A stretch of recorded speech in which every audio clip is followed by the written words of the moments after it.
Should the Seattle Seahawks invest heavily in an outside free agent at the linebacker position?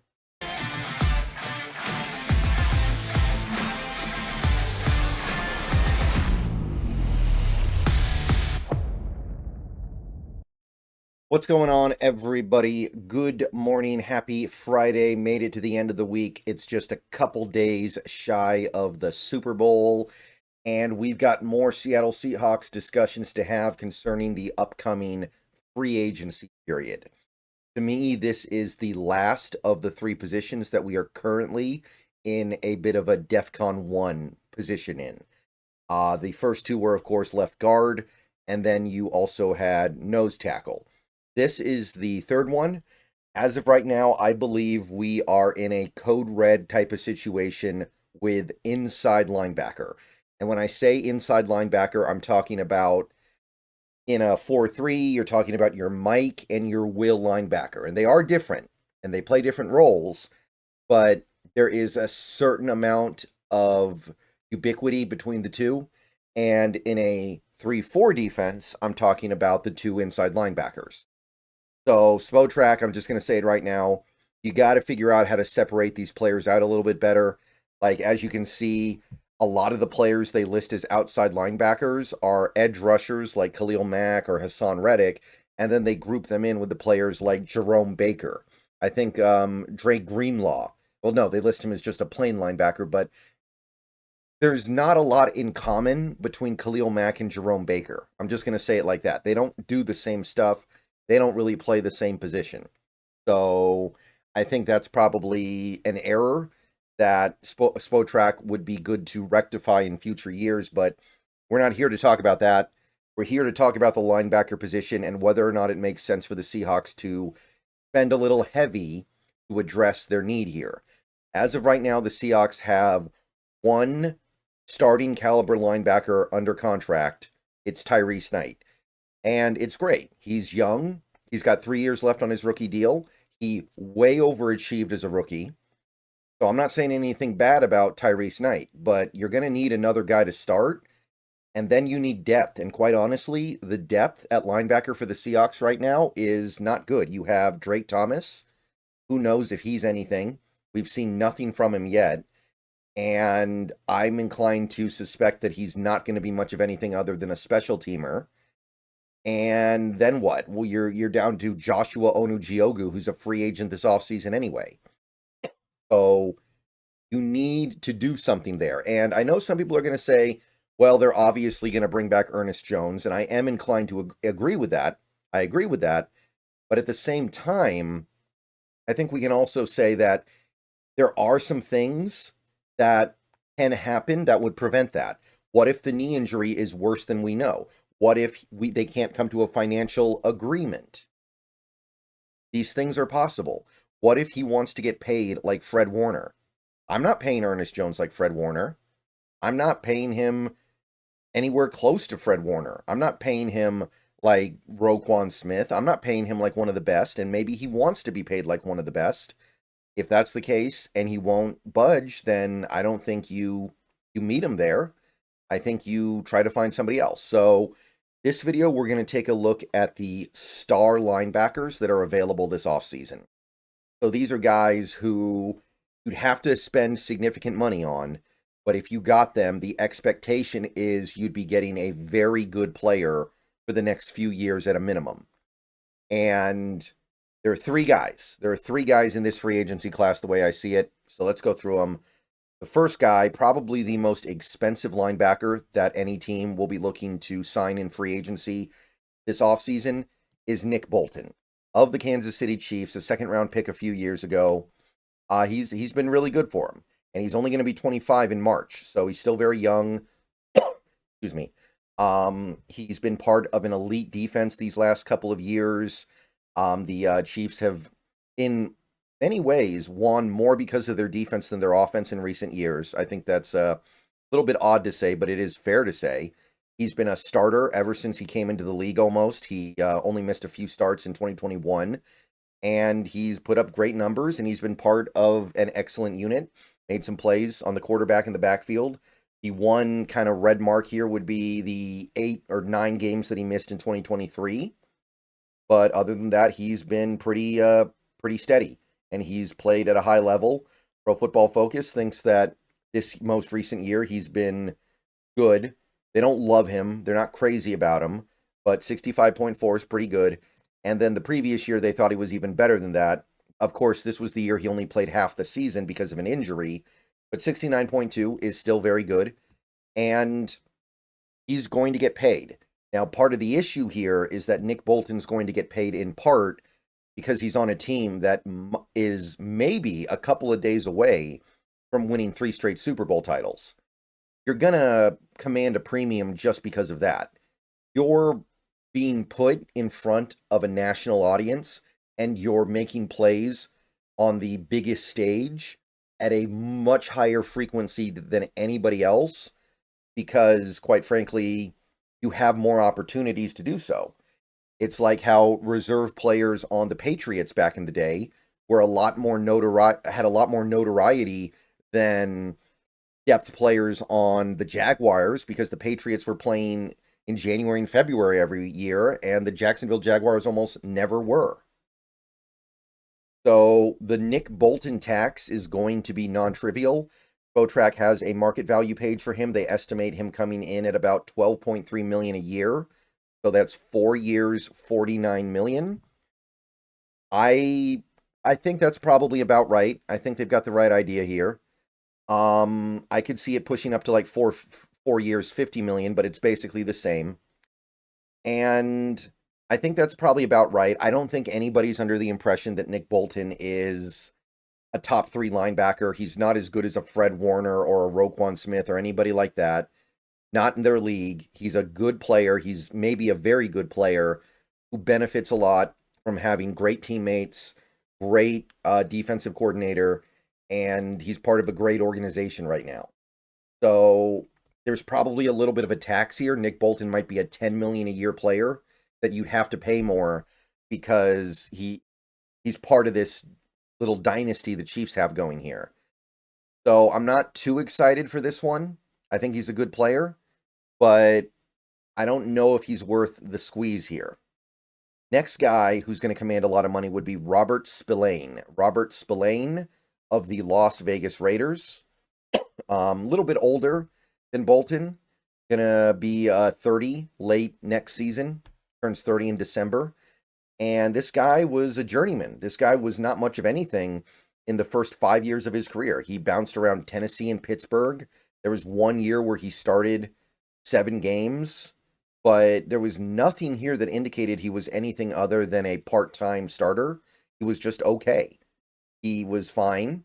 And then he finds himself in Vegas, and suddenly he's throwing up elite numbers. He's playing and starting in every game. He's making plays in coverage. He's making plays in the backfield. And here he is, generally considered to be one of the best linebackers in football and looking to get his first really big payday. And I think he will probably get it. I think that Spillane is someone who has proven in 2 years. It's not a 1-year wonder thing. He's proven in 2 years that he can play at a high level. Pro Football Focus thought he was good last year, 2024, 68.4. Love his run defense, good pass rusher. Coverage, man, not so much. Played 1,100 snaps, so he's basically playing the whole season on a bad team where it's not easy to play linebacker because you wear down. But 2023 is even better. They thought he was great. They thought he was close to elite. On 1,100 snaps, 77.1. That's remarkable. Seems like they think he has a little bit of a hole in his game in coverage, but what he is providing in value is stellar. And I don't know where this came from, but the guy has proven it now. So there shouldn't be any concern about Spillane being some kind of a one-hit wonder. Maybe he's somebody who is benefiting from being on a Raiders team with so little defensive talent that it's easier to stand out. But you would think that would cut both ways, right? You would think that would also cut the other way, where it's harder for him to look good when he doesn't have good teammates. So the market value page for Spillane on Spotrac is 2 years, $20.8 million. So that's $10.4 million per. I I kind of feel like it's going to be more of a 3-year deal. He is 29, but that's not that bad. He doesn't have a ton of miles on him, although he does from the last 2 years. And I think that when you look at what he's done over the last 2 years, when you consider the fact that he replicated a good amount of the success he had from 2023, I think you're looking at a 3-year deal. I think the money is probably pretty close because he is about to exit his physical prime in theory. But it wouldn't shock me if he pushed it up to 12 million a year. It could be like a 3-year, $36 million a year deal. And I think that seems about right. I wouldn't mind that. If the Seahawks look at it and go, hey, this Ernest Jones guy, he's great, but the knee injury is a killer. He's not going to be able to play more than a couple years at a high level. We're not going to commit long-term money to him. We're not going to deal with that ticking time bomb. And we're going to go get Spillane instead, who has been reliably on the field every single week for the last 2 seasons, playing at a high level for a really bad team. If the Raiders decide to take that approach, or excuse me, the Seahawks decide to take that approach, I get it. That would make a pretty decent amount of sense to me. And if you could get him at this price, yeah. In fact, I would almost say I'd rather do a 3-year deal so I can spread the money out a little bit better. But I like Spillane. I think he's good. And if McDonald thinks he fits his system, and that's kind of the key point here, right? We learned last season that fitting the system really, really matters. Jerome Baker and Tyrell Dodson are not terrible players, but they look terrible here because they didn't fit. Ernest Jones is not an elite linebacker, but he looked like an elite linebacker because he fit. So if you think Spillane fits, and you actually think he's less of an injury concern because of Ernest Jones's knee, I'm open to it. Third guy, the final guy we're going to look at in this star section is another guy who blew up out of nowhere in 2024. Well, this guy blew up in 2024. The last guy blew up in 2023. This is Zack Baun. Zack Baun, third-round pick of the Saints. And he was pretty darn anonymous on the Saints, if we're being honest. I don't know what happened this year, but something happened. Gets traded to the Eagles. They didn't really even do that much to get him. And he makes all-pro first team. He makes the Pro Bowl, 150 tackles on a really good defense, 3.5 sacks, making plays in the backfield, living in the backfield in some of these games. He did it all. And this is not just a box score stat thing, by the way.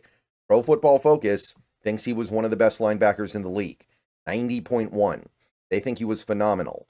The only thing I can say here is that he only had to play 938 snaps, which is a testament to how good Philly's team is, where he doesn't have to get exhausted by playing snap after snap after snap. But regardless, I mean, Zack Baun, he's cooking out there, man. He's doing a little bit of everything. He's giving you a ton of value in a ton of different areas. You go back to 2023, by the way, when he didn't play very much. He only played 300 snaps. It was still good. It's not like he was a bad player and he just randomly blew up in 2024. He was good. He just wasn't this good. So you take a look at where he is in his career. He is a little bit on the older side, but not critically so. He's going to turn 29 late next season, so he's only going to be 28 this year. That should be fine. He's probably going to get paid, but the thing is, unlike Robert Spillane, Zack Baun hasn't had his prove it year yet where he goes, it wasn't a fluke. Spillane had the year where he proved he wasn't a fluke. This could be a fluke. I doubt it because he's been so good, but I do think that's going to hurt the money he earns a little bit compared to the level of play. That being said, I think Spotrac is off here. They currently give Zack Baun 2 years, $19.5 million. So that's $9.7 million per year. I don't think there's any way it's this low. I think it's going to be a 3-year deal, and I think it's going to be more like $12 million a year. I think you're looking at something like 3 years, 36. Maybe it comes down to like 3 years, 33, because he only did it for 1 year. But he's been so radically good.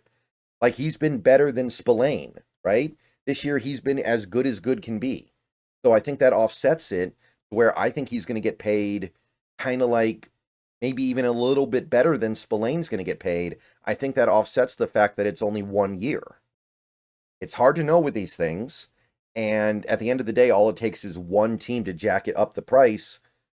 But we've seen one-hit wonders flame out quickly before, and Zack Baun could be that guy. Would I give him 3 years, $33 million? Maybe. That's tough, man. That hurts. That's a tough one to figure out. I feel like it would be okay, but man, that's definitely just a little bit uncomfortable. I mean, Philly has great personnel, right? They're putting great players around Zack Baun. Zack Baun is supported by some really, really good teammates that he would not necessarily have here. And he's got Vic Fangio, too. We don't have Vic Fangio. We love our McDonald, but we don't know if a player that works with Fangio is going to work with McDonald. All right. Those are the 3 guys as I see it. Let me know if you have any level of interest in any of these guys. Let me know if any of this does anything for you. Remember, these would be guys you sign because you lose Ernest Jones. So there's no scenario where you sign Ernest Jones and you sign one of these 3 guys. But if you let Ernest Jones go, I think there's a real chance you sign one of these guys because you're going to need him. I know McDonald is a little bit of a linebacker whisperer or whatever people want to say. I don't know if you want to go into this season betting on a second-year linebacker and a rookie linebacker to anchor your defense. So it might be one of these 3 guys, but this is all moot if we re-sign Ernest Jones. Let me know what you think. I'll see you guys later. Go Hawks. And everyone have a good day. More linebacker stuff coming.